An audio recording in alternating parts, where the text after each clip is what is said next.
Contract वाली बहू। नरेश की माँ अपने बेटे से मिलने दिल्ली आ रही है। इस बात का पता चलते ही नरेश के दिल में हलचल मच जाती है। नरेश अपनी माँ के स्वागत की तैयारी में लग जाता है।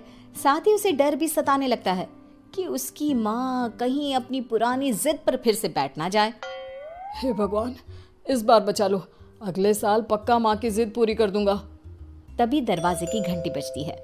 नरेश दरवाजा खोलता है तो सामने अपने मकान मालिक को देखकर हैरान हो जाता है, क्योंकि उनके साथ एक सुंदर सी लड़की भी थी। अब नमस्ते अंकल, कुछ काम था, मुझे बुला लेते। आपने क्यों कष्ट किया? अरे नहीं नहीं, इसमें कष्ट कैसा, मैं तो बस तुम्हें रीना से मिलवाने आया था। आज से रीना तुम्हारे साथ इसी फ्लैट में रहेगी। अंकल, कोई लड़का फ्लैटमेट नहीं है? एक अनजान लड़की के साथ रहना मेरे लिए थोड़ा अजीब होगा।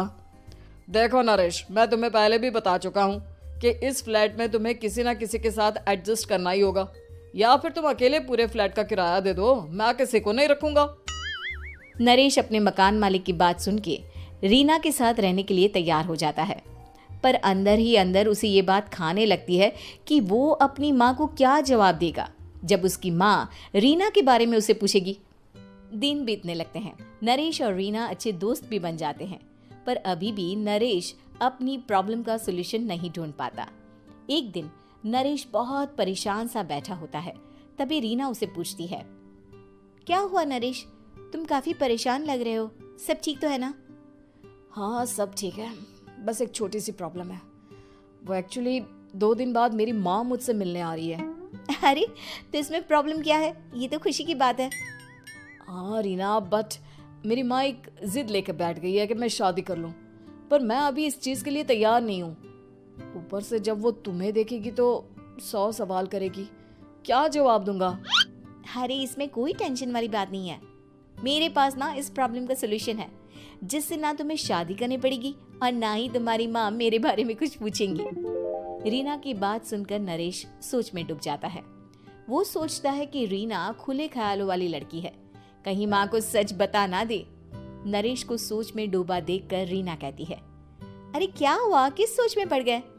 डोंट वरी, जैसा तुम सोच रहे हो ना वैसे कुछ भी नहीं है, मेरे पास एक प्लान है।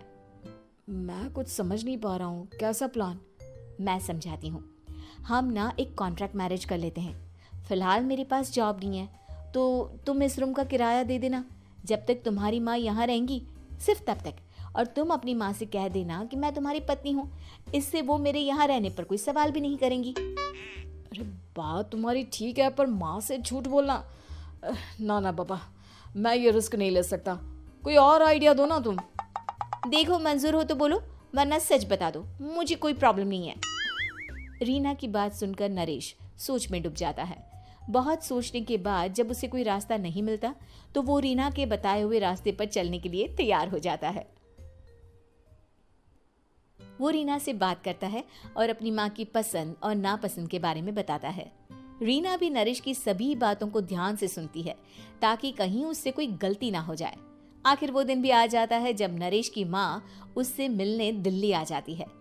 नरेश अपनी माँ को फ्लैट पर लेकर जाता है। जैसे ही नरेश की माँ फ्लैट के अंदर जाती है, रीना उसके पैर छू लेती है। ये देखकर नरेश की माँ थोड़ी घबरा जाती है और नरेश से पूछती है, अरे बेटा नरेश, ये कौन है? माँ, ये आपकी बहू रीना है। माफ़ी चाहता हूँ, सब कुछ इतनी जल्दी में हुआ कि आपको बता ही नहीं पाया, इसलिए सोचा कि क्यों ना आपको सरप्राइज दिया जाए। अरे बेटा, मैं तो बस तेरा घर बसा हुआ देखना चाहती थी। हाँ, बहुत अरमान थे अपनी इकलौते बेटी की शादी को लेकर, लेकिन कोई बात नहीं, शायद किस्मत को यही मंजूर होगा। ये कहते ही नरेश की माँ रीना को गले लगा लेती है। रीना बेटिया, मेरा बेटा ना थोड़ा नादान है, पर तुम काफ़ी समझदार लगती हो, और मैं जानती हूँ कि तुम इसका बहुत अच्छे से ध्यान रखोगी। माँ आप चिंता मत कीजिए, मैं सब संभाल लूंगी। नरेश की माँ अपने बहू और बेटे के साथ खुशी खुशी रहने लगती है। दिन बीतने लगते हैं। नरेश की माँ और रीना का रिश्ता बहुत मजबूत होता चला जाता है। वो दोनों सारा दिन एक साथ रहती और खूब बातें करती। इधर साथ रहते रहते नरेश और रीना भी एक दूसरे से प्यार करने लगते हैं। दोनों को इस बात का एहसास हो जाता है, फिर भी वो इस बात को छुपा कर ही रखते हैं।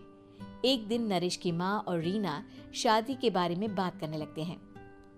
रीना बिटिया, ये तो नरेश ने मुझे बिना बताए शादी कर ली, वरना मैं तो अपनी इकलौती बेटी की शादी इतनी धूमधाम से करती कि सारी दुनिया देखती रह जाती। अच्छा माँ, आप ऐसा भी क्या करती नरेश और मेरी शादी में जो दुनिया देखती रह जाती? अरे बिटिया, एक माँ के अरमान तुम अभी नहीं समझोगी। मैं तो अपनी बहू को एक रानी की तरह लेकर आती और शादी भी बिल्कुल शाही अंदाज में करती, पर मेरे तो सारे अरमान ऐसे ही रह गए। खैर, मुझे तो अपने बेटे और बहू की खुशी चाहिए बस। ये कहते हुए नरेश की माँ की आंखों में आंसू आ जाते हैं। रीना भी ये सुनकर ख्यालों में खो जाती है, क्योंकि वो भी मन ही मन खुद को नरेश की पत्नी और उसकी माँ की बहू मानने लगी थी।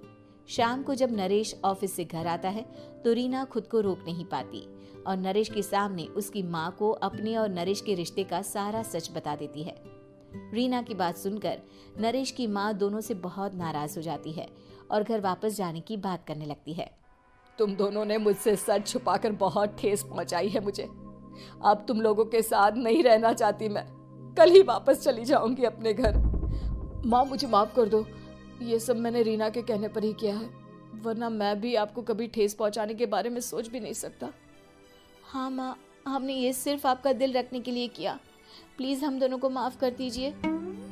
तुम दोनों ने मेरे अरमानों के साथ खिलवाड़ किया है, और वैसे भी मुझे अपने बेटे के लिए एक अच्छी लड़की ढूंढनी है, इसलिए मेरा यहाँ से जाना ही बेहतर होगा। माँ की ये बात सुनकर रीना खुद को रोक नहीं पाती। माँ, क्या मैं आपके घर की बहू बनने लायक नहीं हूँ? रीना की बात सुनकर नरेश हैरान रह जाता है। नरेश की माँ भी कुछ समझ नहीं पाती। मैं कुछ समझी नहीं, आखिर तुम कहना क्या चाहती हो? माँ, मैं वो नरेश से बहुत प्यार करती हूँ और साथ ही साथ मैं आपको भी अपनी माँ मान बैठी हूँ। आज जब आपकी बातें सुनी तो खुद को रोक नहीं पाई, इसलिए सारा सच आपको बता दिया। रीना की बात सुनकर नरेश की माँ की आंखों में आंसू आ जाते हैं और वो अपने बेटे नरेश और रीना को गले लगा लेती है। मेरे घर की बहू तो सिर्फ रीना बिटिया ही बनेगी।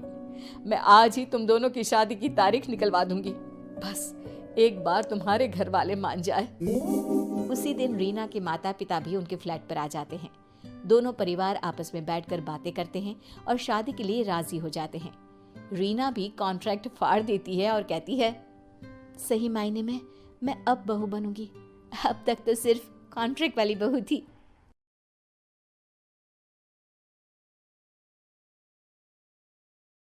दार बेटा, उठ जा नालायक, सुबह के 8 बजने को है, तुझे एग्जाम नहीं देना क्या? थोड़ी देर और सोने दीजिए ना पापा। तू उठता या फिर मैं तेरे ऊपर पानी फेंकूं?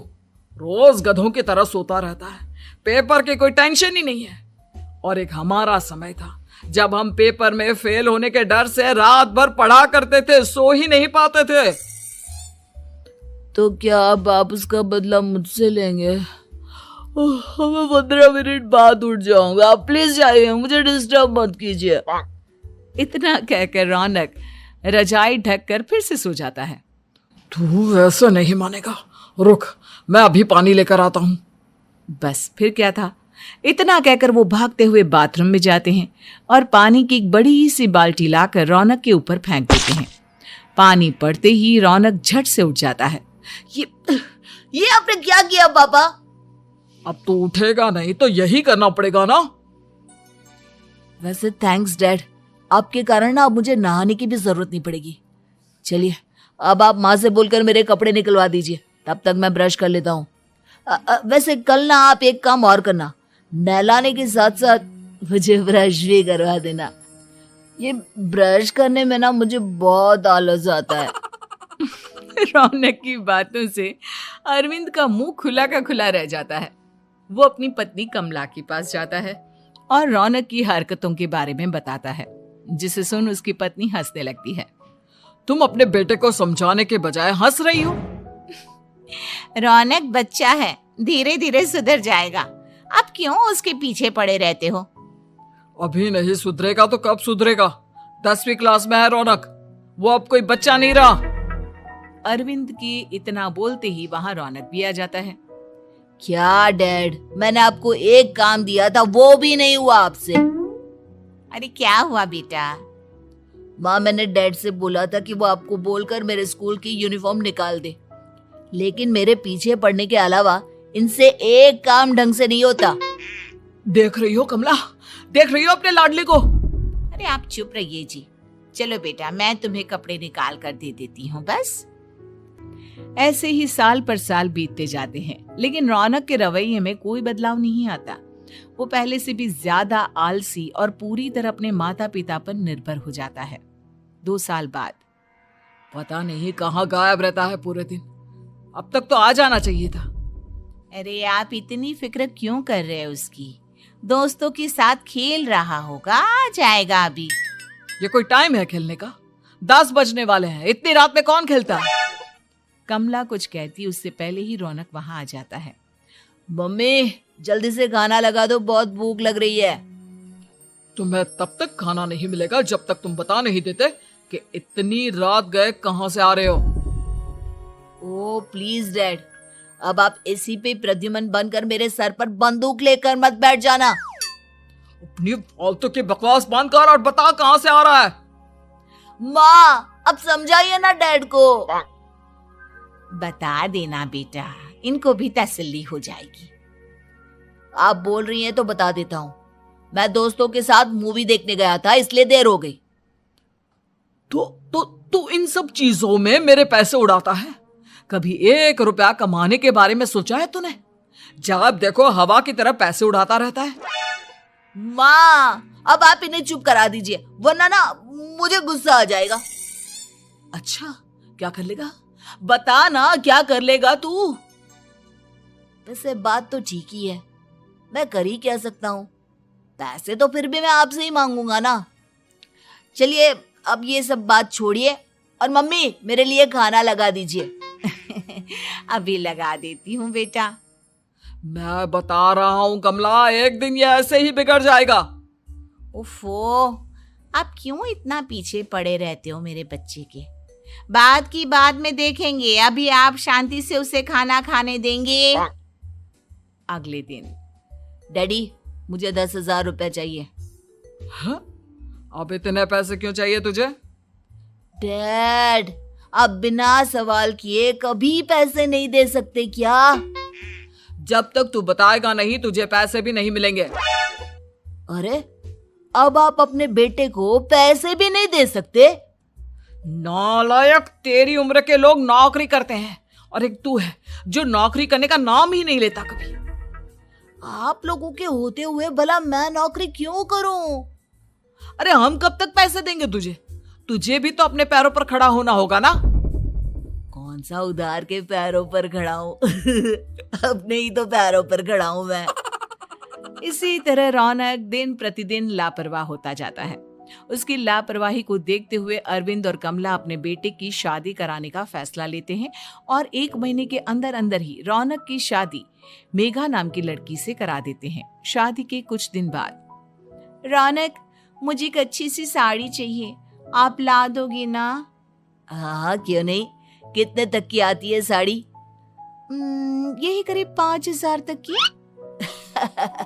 तुम चिंता मत करो, मैं आज ही डैडी से पैसे मांगकर तुम्हारे लिए साड़ी ले आऊंगा। आप कब तक ऐसे ही अपने पापा से पैसे मांगते रहेंगे? कोई अच्छी सी नौकरी क्यों नहीं कर लेते आप? अरे डैड के होते हुए मुझे नौकरी करने की जरूरत ही क्या है? पर आप ऐसे कब तक उनसे पैसे मांगते रहेंगे? कुछ आपको अपने दम पर भी तो करना होगा ना। अब तुम भी बाकी लोगों की तरह मुझे ज्ञान देना शुरू मत कर देना। साड़ी चाहिए ना तुम्हें, मिल जाएगी बस। इतना कहकर रौनक अपने पिता से पैसे मांगने चला जाता है। डैडी, मुझे 5,000 रुपया चाहिए। अब 5,000 क्यों चाहिए तुझे? वो मेघा को साड़ी चाहिए थी। अरविंद आगे बिना कुछ कहे चुपचाप उसे पैसे निकाल कर दे देता है। कुछ दिन बाद, तुम्हें नहीं लगता कमला, रौनक हम पर पहले से भी ज्यादा डिपेंड हो गया है? मुझे तो अब उसके भविष्य की चिंता होने लगी है। कल को हमें कुछ हो गया तो वो क्या करेगा? काश तुमने पहले ये सोच लिया होता तो आज हमारा बेटा इतना लापरवाह नहीं होता। तब मुझे कहाँ पता था कि मेरा लाड प्यार उसे इतना बिगाड़ देगा कि वो इस हद तक लापरवाह बन जाएगा। कोई बात नहीं, अभी भी देर नहीं हुई। मुझे पता है उसे कैसे सुधारा जा सकता है। कैसे? अरविंद कुछ कहता उससे पहले रौनक वहां आ जाता है और पैसों के लिए हाथ फैलाने लगता है। डैड, मैं और मेघा बाहर घूमने जाना चाहते हैं। अरे वाह, ये आज सूरज कहाँ से निकला है? Dad please. अच्छा चलो अब मुद्दे की बात करो। मुझे अब 25,000 चाहिए। अब तुम्हें 1 रुपया भी नहीं मिलने वाला। अगर तुम्हें पैसों की इतनी ही जरूरत है तो कोई ढंग की नौकरी कर लो। मम्मी, आप कुछ कहिए ना डैड को। बेटा, वो गलत क्या बोल रहे हैं? ये सब हम तेरे भले के लिए ही तो कर रहे हैं। मम्मा, मैंने बताया ना आपको, मुझे नहीं करनी कोई जॉब वॉब। तो ठीक है, निकल जाओ हमारे घर से। तुम्हारे जैसे लोगों के लिए मैंने ये घर खड़ा नहीं किया है। जितना ये घर आपका है ना, उतना ही मेरा भी है। मैं कहीं नहीं जाने वाला। जाना तो पड़ेगा ही तुझे, क्योंकि अब मैं तेरा कोई भी खर्चा नहीं उठाने वाला। ठीक है, मत उठाइए मेरा खर्चा, मैं अपने दम पर भी जी सकता हूँ। तो बेशर्मों की तरह अब तक यहाँ क्यों खड़ा है? अपना सामान ले और निकल जाए यहाँ से। रौनक पैर पटकते हुए वहां से चला जाता है। घर से निकालना जरूरी है क्या उसे? बिना पैसों के कौन रखेगा उसे किराए पर? अगर उसका भविष्य सुधारना है तो हमें अपने दिल पर पत्थर रखकर ये कदम उठाना ही होगा। दोनों बात कर रहे होते हैं कि रौनक अपनी पत्नी के साथ एक बड़ा सा बैग लेकर घर से निकल जाता है, लेकिन घर से बाहर उसे कोई भी मुफ्त में अपने घर किराए पर नहीं रखता। अंत में थक हार कर वो फिर से अपने घर चला जाता है। क्या हुआ? थोड़ी देर पहले तो दहाड़ते हुए घर से निकला था, अब क्या हुआ? नहीं रखा ना किसी ने तुझे किराए पर? डैड प्लीज, मैं कुछ दिनों में कोई अच्छी सी नौकरी शुरू कर दूंगा। आप तब तक तो हमें रख लीजिए प्लीज। सुबह से रात हो चुकी है लेकिन कोई हमें रखने को राजी नहीं है। अब आप ही बताइए, इतनी रात को मैं मेघा को लेकर कहाँ जाऊंगा? ठीक है ठीक है, बहू की वजह से मैं तुझे घर पर रख रहा हूँ, लेकिन तू इस घर में एक बेटे की नहीं बल्कि एक किराएदार की हैसियत से रहेगा। 3 महीने है तेरे पास। इन 3 महीनों के अंदर अंदर मुझे तेरी पहली तनख्वाह हाथ में चाहिए, समझ गया? पक्का डैड, इन 3 महीनों के अंदर अंदर तो कोई बढ़िया सी नौकरी ढूंढ ही लूंगा मैं। ऐसे ही धीरे धीरे समय बीतने लगता है और अरविंद के दिए 3 महीनों में से 2 महीने बीत चुके होते हैं। पापा जी ने हमें 3 महीने दिए थे, जिसमें से 2 महीने तो बीत चुके हैं। अब ये आखिरी महीना बचा है। अरे तुम चिंता मत करो, आज मेरा ना 2 जगह इंटरव्यू है, दोनों में से कहीं ना कहीं तो जॉब लग ही जाएगी। अच्छा, all the best. Raunak interview के लिए निकल जाता है, जिसके बाद शाम में रौनक घर आता है। कैसा गया इंटरव्यू? आपकी नौकरी लगी या नहीं? अरे पहले सांस तो ले लेने दो अच्छे से। बताइए ना, मुझसे तो जरा भी इंतजार नहीं हो रहा है। वो दरअसल बात यह है कि मेरी नौकरी तो लग चुकी है लेकिन पैसे बहुत कम है। कितने पैसे हैं? 15,000। इतने में अरविंद और कमला मिठाई का डिब्बा लेकर आ जाते हैं। बधाई हो बेटा। हम जानते थे तेरी जॉब जरूर लगेगी। लेकिन मेरी सैलरी बहुत कम है मम्मा। कम है तो क्या हुआ, धीरे धीरे बढ़ जाएगी। हाँ बेटा, हम तो बस चाहते थे कि तू अपने पैरों पर खड़ा हो जाए। मतलब अब आप मुझे घर से नहीं निकालेंगे? नहीं, ये सब हमने तुझे जिम्मेदार इंसान बनाने के लिए किया था। Thank you mummy papa. अगर आप दोनों ऐसा नहीं करते तो मुझे कभी अपनी जिम्मेदारियों का एहसास तक नहीं होता। आज आपने मुझे सिखा दिया कि इंसान का अपने पैरों पर खड़ा होना भी जरूरी होता है। इतना कहकर रौनक झट से अपने माता पिता के गले लग जाता है और अपनी कमाई की पहली तनख्वाह वो अपने माता पिता के हाथ में सौंपता है। इस तरह रौनक एक गैर जिम्मेदार व्यक्ति से एक जिम्मेदार व्यक्ति बन जाता है।